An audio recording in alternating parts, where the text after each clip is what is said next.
as Britain puts airport staff on alert to spot potential victims of forced marriage. One campaigning group says the trick of putting a spoon in their underwear has saved some youngsters from a forced union in their South Asian ancestral homelands. The concealed spoon sets off the metal detector at the airport in Britain, and the teenagers can be taken away from their parents to be searched, a last chance to escape a largely hidden practice wrecking the lives of unknown thousands of British youths. The British school summer holidays, now well underway, mark a peak in reports of young people, typically girls aged 15 and 16, being taken abroad on holiday, for a marriage without consent, the government says. The bleep at airport security may be the last chance they get to escape a marriage to someone they have never met in a country they have never seen. The spoon trick is the brainchild of the Karma Nirvana charity, which supports victims and survivors of forced marriage and honor-based abuse. Based in Derby, Central England,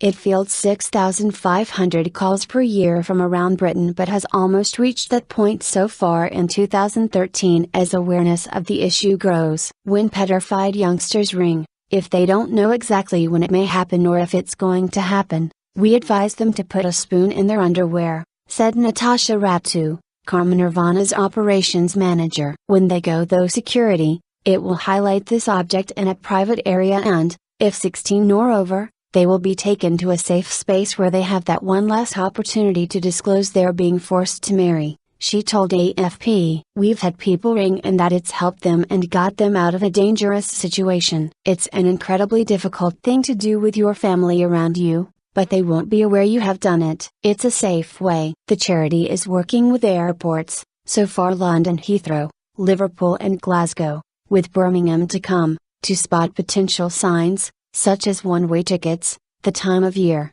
age of the person and whether they look uncomfortable. These are quite general points, but there are things that if you look collectively lead you to believe something more sinister is going on, said Ratu. People who come forward can be escorted out of a secure airport exit to help outside. Marriages without consent, or their refusal, have led to suicides and so-called honor killings, shocking and nationwidely deemed to have successfully absorbed immigrant communities and customs. Officials fear the number of victims coming forward is just the tip of the iceberg, with few community leaders prepared to speak out and risk losing their support base. One woman, whose identity was protected by Essex police in southeast England, was forced to get married in India. She said she was threatened by her father because he said if I thought about running away he would find me and kill me. I was shipped off with a total stranger. That night I was raped by my husband and this abuse continued for about 8.5 years of my life. She eventually fled. Last year,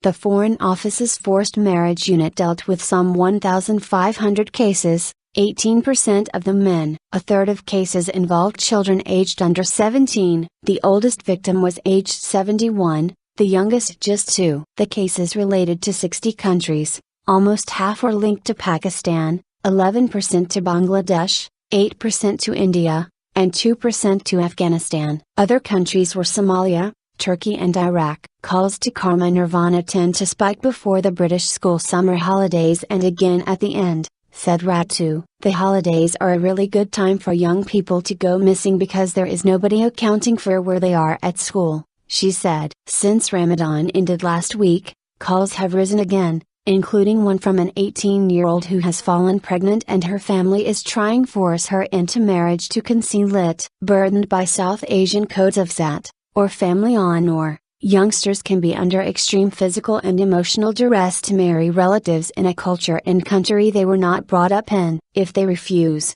they are often threatened with being thrown out of the family, or worse. It really takes a brave person to stand up against their family, said Ratu.